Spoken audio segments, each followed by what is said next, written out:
કા મારો ભાઈ બોલ ને ભાઈ. શું બેઠું અરે ભૂત દેવી છે ઘરે. હાલા હું જાય હું ગયો આપણે ઘડી ખાયું હું જવું પડે. એક મુરગા માં ઘડી ખાઈ તું બરાબર હા મુરગા મારો ભાઈ મુરગા એ ગેલ આય તમારો ભાઈ આય અભી મજા આયેગા ના ભીડ વસ્તુ દેવા જવાની છે મારો ભાઈ ઘરે હું થાકી ગયો છું. હું દેવાની તમે સોન કરી આવો.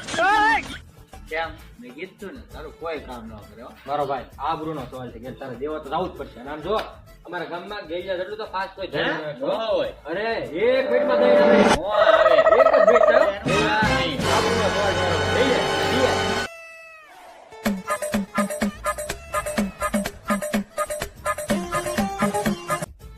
વાહ મારા વાહ વાહ એક મિનિટ નો જો મારો ભાઈ જોયું ને ભાઈ કે માણસ અરે એમ છે ઘટે નહીં. અમારા અહીંયા આવવાને તો પંપલાનો ગ્રાહક કહેવાય તમારે ત્યાં આવા લોકોને શું કહેવાય કમેન્ટ કરી દેજો જરા